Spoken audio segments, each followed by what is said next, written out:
اور اردو ڈائجسٹ ایک ایسا رسالہ جس کو کبھی نہ میں بھول سکتا ہوں، نہ میرے والدین بھول سکتے ہیں، نہ میرے بھائی بہن اور تمام احباب جو اس زمانے میں اردو ڈائجسٹ پڑھتے تھے. اور زندگی جسارت کو بھی شروع کیا الطاف حسن قریشی صاحب نے.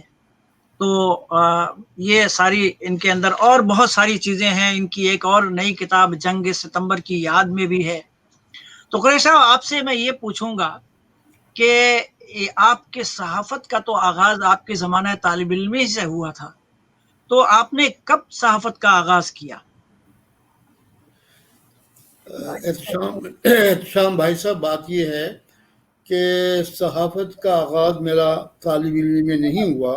میں سب جگہ دیکھ رہی ہوں. صحافت کا آغاز جی صحافت کا آغاز 1960 میں ہوا، نومبر 1960 میں. اس سے پہلے میرا صحافت سے کوئی تعلق نہیں تھا.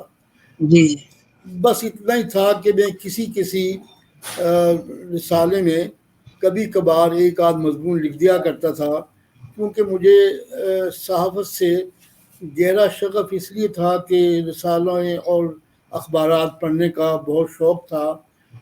اور میرے والد مرحوم شیخ عبدالغفار صاحب، جب میں طالب علم تھا، جی جی یوں سمجھیے کہ ابھی ہم تیسری چوتھی جماعت میں تھے، تو والد صاحب ہمیں صبح اٹھا لیا کرتے تھے اور اس کے بعد وہ ہمیں قرآن کی آیات سناتے تھے، پھر وہ ہم سے باتیں کرتے تھے. پھر اسی زمانے میں وہ کہتے تھے کہ میری یہ خواہش ہے کہ جی میں پٹواری ہوں، اور مولانا ظفر علی خان کے والد بھی پٹواری تھے، تو میری خواہش ہے کہ میرا بیٹا بھی کوئی ظفر علی خان جیسا ہو، اس کے ان کے نقش قدم پر چلنے والا ہو. جی تو جی یہ ان کی دعا اور یہ ان کی آرزو ہوتی تھی، اور جو ہماری تو اس وقت سمجھ میں نہیں آتی تھی.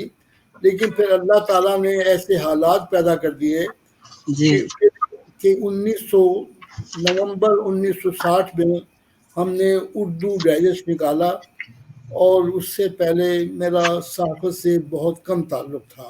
لیکن اللہ تعالیٰ ہمیں اور میرے بڑے بھائی ڈاکٹر اعجاز حسن قریشی صاحب کو اور مولانا نصر اللہ خان عزیز صاحب کے صاحبزادے ظفر اللہ خان صاحب کو، ہم جی تینوں کر یہ رسالہ نکالا، اور اللہ تعالیٰ نے اس کو وہ مقبولیت عطا کی جس کا ہم تصور بھی نہیں کر سکتے تھے. بالکل. اچھا قریش صاحب، آپ کو یہ بھی مجھے پتا ہے کہ کئی دفعہ آپ کے اردو ڈائجسٹ پر پابندی بھی لگی اور آپ جیل بھی گئے، قید و بند کی صعوبتیں بھی آپ نے برداشت کی اس صحافت کے میدان میں. تو وہ کیا واقعہ تھا کہ آپ پہلی دفعہ آپ گرفتار ہوئے اور آپ جیل میں گئے؟ وہ واقعہ یہ تھا کہ میں نے 1966 میں اس وقت کے جو وزیر خارجہ تھے ذوالفقار بھٹو صاحب، ان کا میں نے انٹرویو لیا، جو جون 1966 میں اردو ڈائجسٹ کے سالانہ میں شائع ہوا. اس انٹرویو میں جو ٹوٹ کر لیا گیا تھا، کچھ انٹرویو ان کے رہائش گاہ پر ہوا. اس کے بعد پھر انہیں ایوب خان صاحب نے ان کو بلا لیا، وہ وہاں پہ چلے گئے. اس کے بعد پھر شام کو بتایا گیا کہ وہ لاہور جانے کا پروگرام ہے. تو پھر میں نے بھی اسی جہاز میں اپنی سیٹ بک کرائی، اور میں ان کے ساتھ جو 40-50 منٹ ملے، تو باقی انٹرویو میں نے وہاں مکمل کیا. تو اس انٹرویو میں بہت سی باتیں ہوئیں، لیکن جو اہم بات جس نے آگے چل کر بہت سے ان کے لیے مسائل پیدا کیے، یہ میرے لیے بھی مسائل پیدا کیے، وہ یہ تھا کہ میں نے ان سے پوچھا کہ ہندوستان یعنی بھارت کے ساتھ ہمارے آئندہ کے تعلقات کیسے ہوں گے.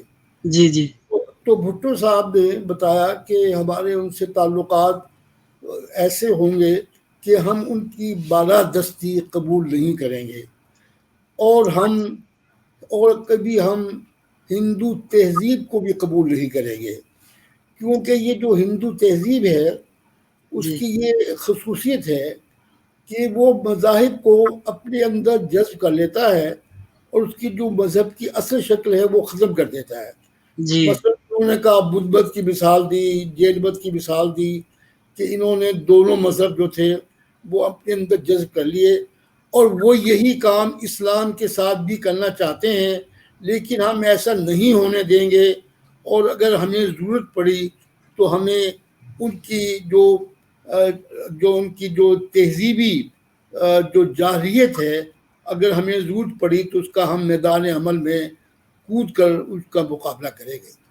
تو یہ جب وہ انٹرویو شائع ہوا، جون میں شائع ہوا، تو 1 جون کو اس وقت جو سب سے اہم اخبار تھا انگریزی کا، جی جی پاکستان ٹائمز، اس نے یہ پہلے صفحے پر 8 کالمی سرخی کے ساتھ وہ انٹرویو کے ایکسٹریکٹ جو تھے وہ شائع کیے. تو یہ جو شائع ہوئے، تو اس سے آپ کو پتہ ہے کہ اس وقت پاکستان ٹائمز بہت بڑا اخبار تھا اور بہت پڑھا جاتا تھا، خصوصاً عربی میں بہت پڑھا جاتا تھا، جی جی ہاں ہاں اور اعلیٰ سرکاری حلقوں میں پڑھا جاتا تھا. تو مجھے یہ معلوم ہوا کہ بھٹو صاحب 1 جون کو وہ پہلی فلائٹ سے لاہور سے راولپنڈی کے لیے روانہ ہوئے، جی اور مجھے بعد میں معلوم ہوا کہ ابھی وہ فلائٹ ہی میں تھے تو انہیں ایوب خان کا، صدر ایوب خان کا یہ پیغام ملا کہ وہ فوراً ایئرپورٹ سے سیدھے ایوان صدر چلے آئیں، کیونکہ ایوب خان صاحب ان سے بہت اہم بات کرنا چاہتے ہیں. اچھا چنانچہ یہ وہ ایوان صدر چلے گئے. اس کے بعد میں اس وقت کوئی 8 بجے کے قریب میں اپنے دفتر میں داخل ہوا، تو میرے ٹیلی فون کی گھنٹی بج رہی تھی.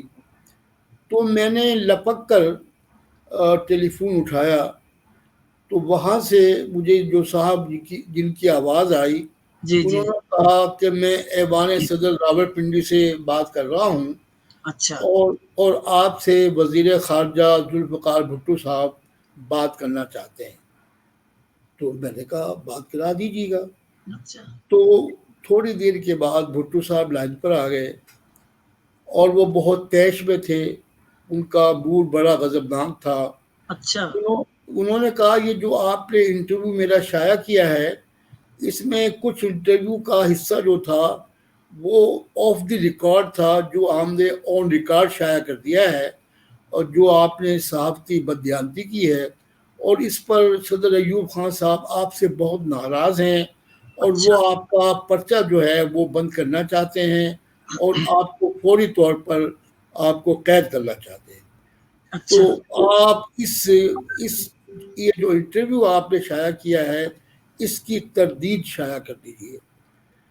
تو میں نے کہا انٹرویو تو آپ نے سارا آن دی ریکارڈ دیا تھا، اور جی جی آپ نے مجھ سے کوئی بات نہیں کی تھی کہ میں آف دی ریکارڈ کر رہا ہوں.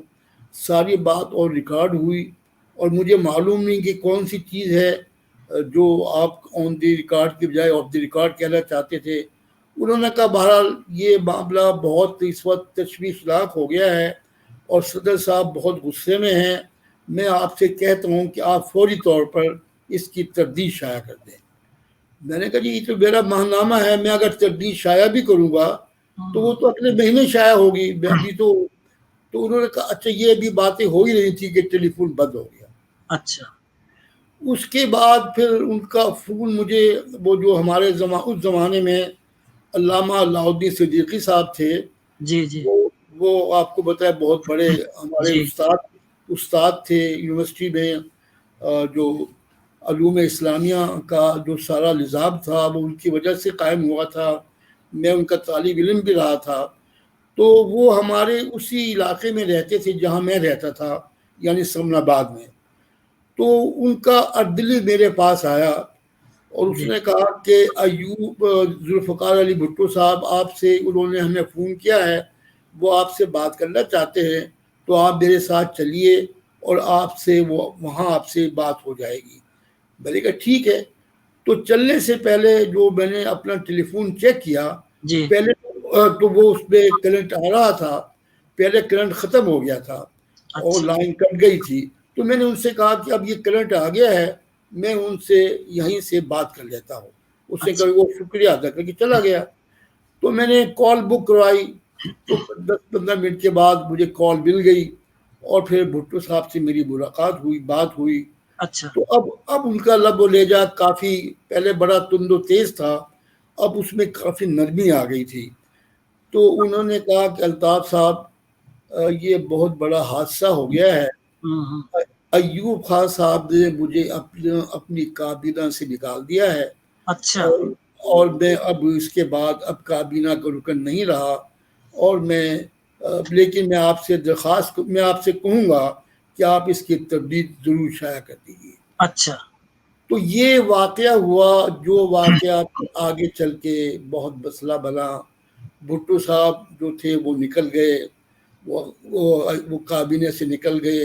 انہوں نے پھر اعلان تاشکند کے مسئلے پر ایوب خان کے خلاف ایک بحث قائم کیا، اور اس کے بعد پھر انہوں نے اپنی پیپلز پارٹی جو تھی وہ بنائی لاہور میں.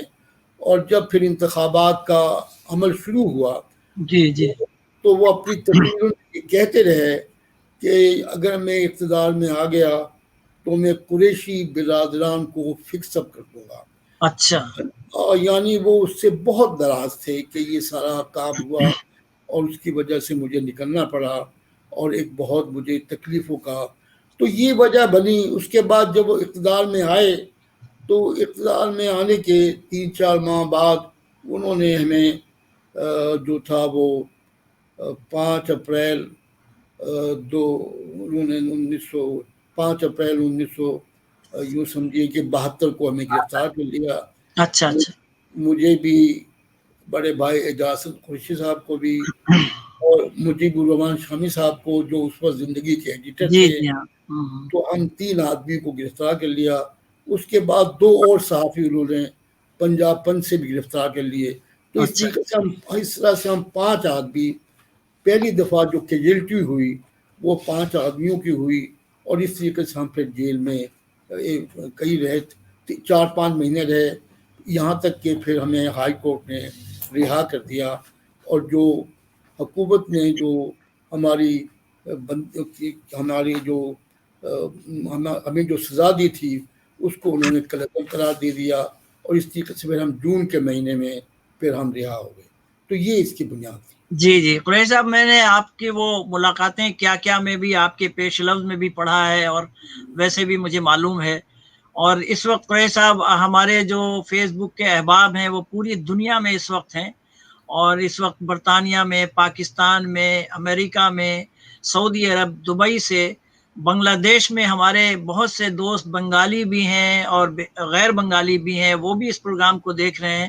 اور بنگلہ دیش سے ہیکل ہاشمی صاحب ہمارے دوست ہیں، نوشاد نوری صاحب کے صاحبزادے ہیں، بہت مشہور شاعر، آپ جانتے ہوں گے. جی تو میں جانتا ہوں. جی وہ بھی دیکھ رہے ہیں، اور ان کا کچھ سوال بھی آپ سے وہ میں بعد میں کروں گا. ابھی تو میں آپ کی صحافت اور آپ کے تصنیفات پہ بات کرتا ہوں، پھر میں جب سیاست کے موضوع پہ آؤں گا تو آپ سے ان کا سوال بھی پوچھوں گا. وکیل بھائی، آپ کچھ کہنا چاہیں گے اس موضوع پہ؟ میں دیکھ رہا ہوں کہ آپ بہت کچھ کہنے کے لیے بےتاب ہیں، تو آپ دیکھیے، میں تو پہلے سب سے بڑی بات تو یہ ہے کہ میرے لیے اعزاز ہے کہ جناب الطاف حسن قریشی صاحب سے میں بات بھی کر رہا ہوں، کیونکہ میری بات چیت اس سے پہلے ہوتی رہی ہے. دیکھیے، میں ایک تاریخی یہ چیزیں میں یا آپ جیسے کہ جو سیاسی شعور جب ہم نے کالج اسکول میں تھے اور کالج میں تھے، اور جو 66 کا زمانہ بتا رہے ہیں، جو ایوب خان کا پورا دیش ہے، تو وہ تحریریں جو ہیں، اور خاص طور پہ تو ہم نے ان سے ایک ایک لفظ سیکھا، وہ سیاسی نظریات سیکھے، وہ تحریر سیکھی. دیکھیے، سقوط مشرقی پاکستان کے بعد جو ایک مارکت العرا ان کی تحریر تھی، کیا کھویا کیا پایا، جی وہ سنگ میل تھے جس سے کہ میرا خیال ہے کہ ہم لوگوں کی سیاسی تربیت ہوئی. تو میں یہ کہنا چاہتا ہوں کہ میں ہمیشہ ان کا فین رہا، ہم نے ان سے 2 لفظ سیکھے. لیکن یہ ضرور چاہ رہا ہوں کہ ذرا سا اس میں ایڈ کرنا کہ بھٹو صاحب کے اختلافات ایوب خان سے تو تاشکند جا کے ہی ہو گئے تھے. جی جی بھٹو صاحب پر نکال رہے تھے، اب ملبہ ان پہ ڈالا کہ ان کی وجہ سے وہ نکالے گئے، تو میرا خیال ہے یہ بھٹو صاحب کی سیاسی فرما. لیکن ہمیشہ یہ دیکھا ہے کہ اس ادارے نے سچ بولا، سچ لکھا، اور جو میرا خیال ہے کہ پنجاب کے اندر یہ تحریک بہت ہی کم چلی، جبکہ کراچی وغیرہ میں یا ڈھاکہ میں چلتی تھی. تو یہ واحد شخصیت تھے پنجاب میں، اور اس میں بعد میں جاوید ہاشمی آئے، کہ جہاں انہوں نے آمریت کے خلاف کام کیا. تو یہ وہ سنگ میل ہیں کہ پنجاب کے اندر سب سے بڑی آواز پیدا اگر انہوں نے کی تو یہ الطاف، یہ قریشی برادران تھے. جاوید ہاشمی اس کے بعد ان کے ساتھ شامل ہوئے. اور حقیقت ہے کہ جب پنجاب کچھ کرتا ہے تو پاکستان میں کچھ ہوتا ہے. تو ڈھاکہ میں جو کچھ ہوا، جو ہماری کمزوریاں تھیں، جو ہماری فوج کی، اکثر کہا جاتا ہے کہ یہ فوج کے معاملے میں بڑا ایزی قلم لگتے ہیں. انہوں نے فوج کے بارے میں ماشاءاللہ بہت اچھا، بہت مستند لکھا ہے. تو لہٰذا آج میری عمر کے شخص جنہوں نے سیکھا ہے کہ آج جو ان کو ہم لیجنڈ کہتے ہیں، تو ان سے ہم نے بولنا، لکھنا اور وہ مزاج سیکھا ہے کہ بات بغیر گالی دیے بھی کی جا سکتی ہے، حقائق بیان کیے جا سکتے. تو میں کیا کہوں کہ آج میری خوش قسمتی ہے کہ آج الطاف بھائی ہمارے درمیان موجود ہیں. اور سچی بات یہ کہ آپ ہمارے لیے سرمایہ ہیں تاریخ کا، پاکستان کی تاریخ کا. بالکل. وکیل بھائی، میں قریش صاحب سے میں آپ کی کتاب میں ہی پڑھ رہا تھا، بلکہ آپ کی کتاب میں نہیں، وہ طاہر مسعود نے جو کتاب لکھی ہے، ڈاکٹر طاہر مسعود نے، الطاف صحافت، اس میں اعجاز حسن قریشی صاحب کا ایک انٹرویو بھی انہوں نے شائع کیا ہے. اور اس میں انہوں نے لکھا ہے، آپ کا تذکرہ کرتے ہوئے، اعجاز صاحب نے، آپ کے جو بھائی ہیں، بڑے بھائی تھے، وہ انہوں نے لکھا ہے کہ آپ کو بچپن ہی میں لکھنے پڑھنے کا اتنا شوق تھا کہ آپ کی والدہ محترمہ آپ کو الطاف حسین حالی اور گاندھی جی کہا کرتی تھی. جی ہاں، بس یہ بات بھی ہمارے والدین ہی سے ہم نے سیکھی تھی. اور وہ انہی کا یہ نصیحت تھی کہ بھی تعلیم جو ہے اور علم زیادہ سے زیادہ حاصل کرو. تو انہی کی تربیت کا نتیجہ تھا کہ بھی ہم وقت ضائع کیے بغیر زیادہ سے زیادہ کتابیں پڑھنے کا جو ہمیں موقع ملتا تھا تو اس سے ہم فائدہ اٹھاتے تھے. اور انہی کی یہ ہم تربیت ہے، جو کچھ بھی اللہ تعالیٰ نے ہمیں آگے کام کرنے کا موقع دیا. تو اللہ تعالیٰ، دعا کرتا ہوں اللہ تعالیٰ ان کی کھربٹ ان کو جنت میں ساری خوشیاں اور بڑی بلندی عطا کرے. یہ سب انہی کی دعاؤں کا اور انہی کی تربیت کا نتیجہ ہے. اچھا، آپ سے میں یہ بھی پوچھوں گا کہ آپ کی جو کتاب ہے ملاقاتیں کیا کیا، اس میں آپ نے تقریباً 200 سے زائد اہم شخصیات کا انٹرویو شائع کیا ہے. اور اس سے پہلے آپ نے اردو ڈائجسٹ میں 15 یا 16 مشاہیر کے انٹرویو آپ نے لیے تھے، اس کو شائع کیا ہے. تو اس میں بہت سارے جو غیر ملکی سربراہان ہیں، جیسے کہ شاہ فیصل صاحب بھی ہیں اور سلیمان ڈیمیرل بھی ہیں. تو اس وقت کے جو انٹرنیشنل، جو بین الاقوامی مسلم حکمراں تھے، ان میں اور آج کے حکمرانوں میں آپ کیا فرق محسوس کرتے ہیں قریشی صاحب؟ شام بھائی، ایک تو یہ ہے کہ میں نے جو ملاقاتیں کیا کیا ہیں، اس میں انٹرویو جو ہیں وہ کوئی 22-23 کے قریب ہیں. جبکہ کل انٹرویو جو میں نے اردو ڈائس میں شائع کیے ہیں وہ 200 سے زیادہ ہیں. ابھی بہت سے انٹرویوز کو کتابی شکل میں آنا ہے. یہ تو صرف 21 انٹرویوز ہیں جو میں نے شائع کیے ہیں. تو جو دوسری بات آپ نے جو فرمائی ہے، آپ نے پوچھی ہے، بات یہ ہے کہ ہم جن شخصیتیں اس وقت ملے تھے، اور یعنی اس میں سعودی عرب کی شخصیت تھی، وہ اصل میں سعودی عرب کے فرمان رواں ہی نہیں تھے، وہ پورے عالم اسلام کی بہت مضبوط شخصیت تھی. اور ان کے ہاں اللہ تعالیٰ نے ان کو جو علمی تبحر عطا کیا تھا، ان کو جو آداب سکھائے تھے اللہ تعالیٰ نے، اور ان کو جو درد دیا تھا مسلمانوں کا، ان کی آواز تو، ان کے فیصلے تو پورے عالم اسلام پر اثر انداز ہوتے تھے. اور ان کا سب سے بڑا کام، جو مشن تھا، جو مجھے انہوں نے اپنے انٹرویو میں بھی بتایا اور اپنے ان کی زندگی میں بھی دیکھا، وہ عالم اسلام میں اتحاد پیدا کرنا چاہتے تھے. اور وہ یہ چاہتے تھے کہ وہ اتنا مضبوط ہو جائے کہ وہ جو بیرونی طاقتیں ہیں، خصوصاً اس وقت آپ کو معلوم ہے کہ اسرائیل اور فلسطین کے درمیان اور عرب کے درمیان، سعودی عرب اور اسرائیل کے درمیان 6 روزہ جنگ ہوئی تھی، جس میں عربوں کو بہت بڑی شکست ہوئی تھی، اور اس کے بعد ہی میں نے ان کا انٹرویو لیا تھا. وہ بہت سوگوار تھے لیکن پرعزم تھے کہ ہم انشاءاللہ اکٹھے ہو کر جو ہے یہ اسرائیل سے ہم اس کا انتقام بھی لیں گے اور عالم اسلام کو ایک اتنی عظیم قوت بنا دیں گے، تہذیبی اعتبار سے، فکری اعتبار سے اور دفاعی اعتبار سے، کہ اسلام کا بول بالا ہوگا اور اس کی جو تمدنی قوت ہے اس میں بڑی توانائی پیدا ہوگی. تو اب ان کے مقابلے میں اب جو ہمارے مسلم حکمران ہیں، جی یعنی ترکی میں تو جبرل صاحب کے بعد یہ جو اب آج حکمران ہیں ترکی میں، وہ تو جی بہت شاندار کردار ادا کر رہے ہیں. ابھی آپ نے دیکھیا کہ وہ آیا صوفیہ کی مسجد کا جو افتتاح ہوا ہے جی 86 سال بعد، اس نے پوری عالم اسلام میں ایک نئی توانائی، ایک نیا جوش اور ایک نیا ولولہ پیدا کر دیا ہے، جو آنے والی جو صدیاں ہیں ان پر اثر انداز ہوگا. یہ واقعہ ایک معمولی واقعہ نہیں ہے، یہ ہماری پوری تہذیب، ہماری تمدن اور جو عالمی قوتیں ہیں اس کے اندر بہت بڑی تبدیلی پیدا کرے گا. لیکن اس کے علاوہ جو ہماری مسلم حکمران ہیں وہ تو بہت ہی مایوس کر رہے ہیں امت مسلمہ کو. ان کے اندر وہ اخلاقی قوت نہیں رہی، ان کے اندر وہ بصیرت نہیں رہی، ان کے اندر وہ علم کی اور تدبر کی توانائی نہیں رہی جس سے ہم مسلمانوں کو آگے لے جا سکیں، اور جو ان پر عذاب مبتلا ہوا ہے بہت مسائل کی وجہ سے ان سے نکال سکیں. تو اب بہت بڑا فرق واقع ہو گیا ہے. قریش صاحب، اس سے پہلے کہ میں وکیل بھائی کی طرف چلوں، میں ایک چیز آپ کا، چونکہ آپ نے ترکی کا ذکر کیا ہے، تو بہت سے حلقے جو ہیں وہ بین الاقوامی سطح پر یہ اعتراض کر رہے ہیں کہ ٹھیک ہے آپ نے مسجد کی شکل اس کو دے دی ہے، لیکن کیا ہی اچھا ہوتا کہ اس میں جو چرچ کا بھی ایک پارٹ کر دیتے، اور اس میں ایک حصہ اگر ہو جاتا کہ چرچ کا بھی، تاکہ وہ عیسائی جو لوگ ہیں وہاں پہ وہ بھی جا کے اپنی عبادت کر لیتے، تو کیا زیادہ اچھا نہیں ہوتا؟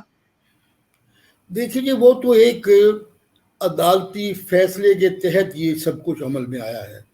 عدالت نے یہ فیصلہ دیا ہے کہ یہ جو مسجد بنی تھی، یہ جو محمد فاتح تھے انہوں نے ایک فاؤنڈیشن بنائی تھی اور یہ چرچ خریدی تھی، اور اس میں ایک ٹرسٹ بنایا تھا، اور اس ٹرسٹ میں لکھا تھا کہ یہاں صرف مسجد بنائی جائے گی، اور انہوں نے وہاں مسجد بنائی.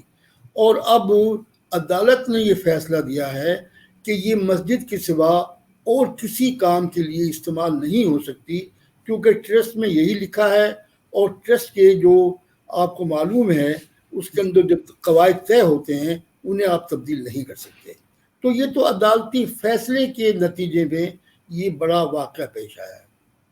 جی، اب میں چلتا ہوں، اس سے پہلے کہ میں آپ سے مزید سوالات کروں ایوب خان کے حوالے سے اور مشرقی پاکستان کے حوالے سے، اس لیے کہ آپ مشرقی پاکستان بھی مسلسل جاتے رہے ہیں، اور ہمارے ہیکل ہاشمی صاحب جو بنگلہ دیش میں اس وقت ہیں وہ لکھ بھی رہے ہیں کہ جب ہم لوگ چھوٹے تھے تو اس وقت اردو ڈائجسٹ بہت معروف تھا مشرقی پاکستان میں بھی، لیکن 1971 میں کچھ اس کی تنزلی ہو گئی تھی، تو اس پہ بھی ہم بات کریں گے، اس کے وجوہات بھی آپ سے پوچھیں گے اور آپ کے اپنے تجربات بھی. تو میں وکیل انصاری صاحب کو کہتا ہوں کہ چلیں اب آپ تھوڑی سی بات کیجیے. دیکھیے، جیسے ابھی بہت ہی اچھا آپ ذکر کر رہے ہیں، اور میں نے شروع میں کہا کہ پاکستان کی تاریخ جب بھی لکھی جائے گی، خاص طور پہ عامریت کی، ایوب خان کے زوال کی، مشرقی پاکستان اور مغربی پاکستان علیحدگی کی، تو جب تحریر کو پڑھا جائے گا تو اس میں الطاف حسن قریشی صاحب کی تحریر کبھی بھی فراموش نہیں کی جا سکتی.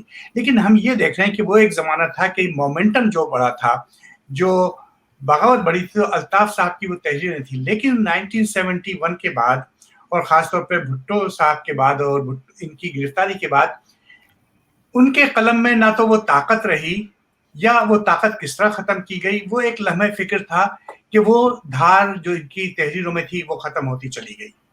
وہ جو ایک پاکستان میں ایک، مطلب میں اس کو اپوزیشن تو نہیں کہہ سکتا، لیکن ایک آواز تھی جو کہ پورے پاکستان کو بتاتی تھی کہ صحیح کیا ہے، جس کو آپ پولیٹیکلی کریکٹ کہتے ہیں. تو مجھے یہ ہوا کہ بھٹو صاحب کے آنے کے بعد اردو ڈائجسٹ پہ جو گزری یا ان لوگوں پہ جو گزری، لیکن وہ تحریر پہ کیا گزری، اس کے کیا عناصر تھے، اور کیا یہ وجہ بزنس تھی، کمرشل تھی، یا واقعی دباؤ تھا. تو یہ چیزیں جو ہیں بڑی ڈسکس ہوئی، بہت لوگوں میں ڈسکس ہوئی. ہم تو ٹھیک ہے پاکستان چھوڑ کے آ گئے، لیکن یقینی طور پر یہ آج بھی ڈسکس ہوتی ہیں کہ وہ لوگ کہاں گئے جنہوں نے واقعی ہم کو سیاسی سمجھ بوجھ دی تھی. تو یہ ایک چیز ہے کہ اردو ڈائجسٹ اپنا وہ کردار ادا نہیں کر سکا جو اس نے 1971 تک کیا. قریشی صاحب، اس میں ایک بات ایڈ کر دوں کہ چونکہ ہمارے بنگلہ دیش سے بھی بہت سے لوگ اس وقت آپ کو دیکھ رہے ہیں اور سن رہے ہیں کہ آپ کا جو آخری مضمون میں نے پڑھا تھا مشرقی پاکستان کے حوالے سے، اور غالباً 1970 میں یا 71 میں تھا، کہ مشرقی پاکستان کے لوگوں کے بارے میں آپ نے ایک مضمون، بہت مارکت العارہ مضمون لکھا تھا، محبت کا زمزمہ بہہ رہا ہے. یعنی آپ وہاں سے ہو کے آئے تھے اور آپ نے وہاں بنگالیوں سے ملاقاتیں کی تھیں اور ان سے باتیں سنی تھیں آپ نے، اور اس بنیاد پہ آپ نے وہ مضمون لکھا تھا اور ان کی تعریف میں لکھا تھا. تو میرا سوال یہ ہے کہ کیا ایوب خان کے وقت سے ہی جو ایک عداوتیں اور کشیدگی جو ہے وہ بڑھ رہی تھی، یا اس کے بعد بھٹو صاحب نے اس کو زیادہ ہوا دی؟ دیکھیے جی، بات یہ ہے کہ جہاں تک مشرقی پاکستان اور مغربی پاکستان کا معاملہ ہے، تو میری تو یہ شروع سے یہ رائے ہے، اور یہ میں لکھتا بھی رہا ہوں، کہ جب ایوب خان صاحب نے 1958 کا ماشاءاللہ نافذ کیا اور سن 56 کا دستور ختم کیا، سیاسی جماعتوں پر پابندیاں لگائیں اور پارلیمان جو ہے اس کو تحلیل کر دیا، تو یہ واقعہ جو تھا اس کے نتیجے میں وہ عمارت اور وہ بنیاد منہدم ہو گئی جس بنیاد پر مشرقی پاکستان اور مغربی پاکستان کے لوگوں نے اکٹھا رہنے کا ایک پیمان کیا تھا. وہ جو پیمان وفا تھا وہ تو ہم نے سن 1958 ہی میں اسے منہدم کر دیا تھا، اور جس کے ذمہ دار جنرل ایوب خان تھے. یہی وجہ ہے کہ جب ایوب خان نے ماشاءاللہ لگایا اور اگلے دن تقریر کی انہوں نے ریڈیو پر کہ میں نے کیوں لگایا، یا یہ سب میرے کیا مقاصد ہیں، آئندہ کیا ہوگا، تو اس وقت ہم سب اپنے جس محلے میں، اس میں رحمان پوری میں رہتا تھا، تو ہم نے محلے میں جو لوگ تھے ہم نے اکٹھے بیٹھ کر ایک بڑے ہال میں وہ تقریر سنی. اس تقریر میں انہوں نے جیسا ہوتا ہے انہیں سیاست دانوں کے خلاف بہت سخت باتیں کی، اور جو اپنا نقشہ دیا وہ نقشہ جو تھا وہ ایک طاقت کے اظہار کا نقشہ تھا. میں نے اسی وقت لوگوں نے جو لوگ سن رہے تھے، ہم سب بیٹھ کر جو سن رہے تھے محلے والے، انہوں نے ان کی بڑی تعریف کی کہ اب ایک اچھا آدمی آ گیا ہے، اب یہ دکانیں صاف رہیں گی، ان پر جالیاں لگ گئی ہیں، اب کرپشن ختم ہو جائے گی، اب سمگلنگ ختم ہو جائے گی، اور اب ایک نیا معاشرہ جنم لے گا. میں نے اسی وقت لوگوں سے کہا، میں اس وقت پولیٹیکل سائنس کا اسٹوڈنٹ تھا، میں نے اسی وقت ان لوگوں سے کہا کہ میری جو رائے ہے وہ آپ کی رائے سے بالکل مختلف ہے. میں یہ سمجھتا ہوں کہ سن 58 کی اس ماشاءاللہ نے مشرقی پاکستان کی علیحدگی کا بنیاد رکھ دی ہے، اور آپ دیکھیں گے کہ پھر مشرقی پاکستان اور مغربی پاکستان اگر ہم نے حالات کی اصلاح نہ کی اور اسی طریقے سے ہم ماشاءاللہ لگاتے رہے تو یہ اکٹھا نہیں رہ سکیں گے. تو یہ میری رائے شروع سے تھی، اور میں یہ سمجھتا ہوں کہ یہ جو کچھ ہوا ہے بعد میں اور یحییٰ خان کے زمانے میں مشرقی پاکستان اللہ ہوا، اس کی بنیاد جو تھی وہ ایوب خان نے رکھی تھی. تو اس وجہ سے میں سب سے پہلے 1964 میں مشرقی پاکستان گیا تھا پہلی دفعہ. اور وہ میں وہاں سے لے کر پھر آپ کو معلوم ہے کہ میں ہر سال 2-3 دفعہ جاتا رہا، اور غالباً مشرقی پاکستان کے جانے والے صحافیوں میں واحد صحافی ہوں جس نے مشرقی پاکستان کا سب سے زیادہ سفر کیا. اور جب کوئی نازک مرحلہ آیا میں خود صورتحال کو دیکھنے کے لیے اور سمجھنے کے لیے خود مشرقی پاکستان گیا اور لکھا بھی. اور اس کے بارے میں لکھا. اور جس کا آپ نے ذکر کیا ہے کہ محبت کا زمزم بہ رہا ہے، یہ میں نے سن 66 میں لکھا تھا. اور اچھا اس کی 5 قسطیں تھیں جو اگست سے شروع ہوئی اور دسمبر میں ختم ہوئی. میں نے اس میں مشرقی پاکستان کے جو مسائل ہیں ان کا احاطہ کیا اور یہ بتایا کہ ان کے ساتھ مغربی پاکستان کے لوگ جو سلوک کر رہے ہیں اس کی تفصیل دی. اس کے بعد پھر ایوب خان کے جو 6 نکات تھے ان کا تجزیہ پیش کیا اور پھر یہ بتایا کہ جو ان کے مسائل ہیں ان کا حقیقی حل کیا ہے. یہ جی 5 خطوں میں یہ چھپا اور تفصیل سے میں نے پورا سیاسی منظر نامہ جو میری سمجھ میں آیا تھا اور جی جس جی کا میں نے مشاہدہ کیا تھا وہ میں نے 5 خطوں میں لکھا. اور میں سمجھتا ہوں کہ مشرقی پاکستان کی جدائی کے باوجود اور ہم بدقسمتی سے علیحدہ 2 ملکوں میں تقسیم ہو گئے ہیں، لیکن میں یہ سمجھتا ہوں کہ آج بھی مشرقی پاکستان کے جو مغربی جو اب بنگلہ دیش کہلاتا ہے جی اس کے عوام اب بھی اسلام کے ساتھ بڑا گہرا تعلق رکھتے ہیں.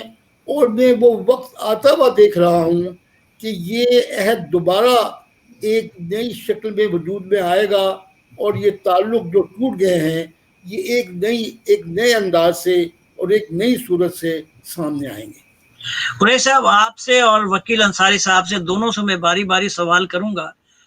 میں نے ابھی حال ہی میں نیوز پڑھی ہے اور پہلے بھی پڑھتا رہا ہوں کہ موجودہ جو حکومت پاکستان کی ہے جس کے وزیر اعظم عمران خان صاحب ہیں، انہوں نے یہ دوسری دفعہ بہت جلدی میں دوسری دفعہ بنگلہ دیش کی پرائم منسٹر شیخ حسینہ واجد سے رابطہ قائم کیا ہے خود سے. اور پہلی بار انہوں نے شاید 1-2 مہینہ پہلے ان کی صحت کے بارے میں خیریت پوچھا تھا، اور اس دفعہ ابھی کل یا پرسوں انہوں نے وہاں جو سیلاب یا وہاں پہ جو طوفان آیا ہے اس کے بارے میں ان سے انہوں نے بات چیت کی ہے اور اپنی ہمدردی کا اظہار کیا ہے.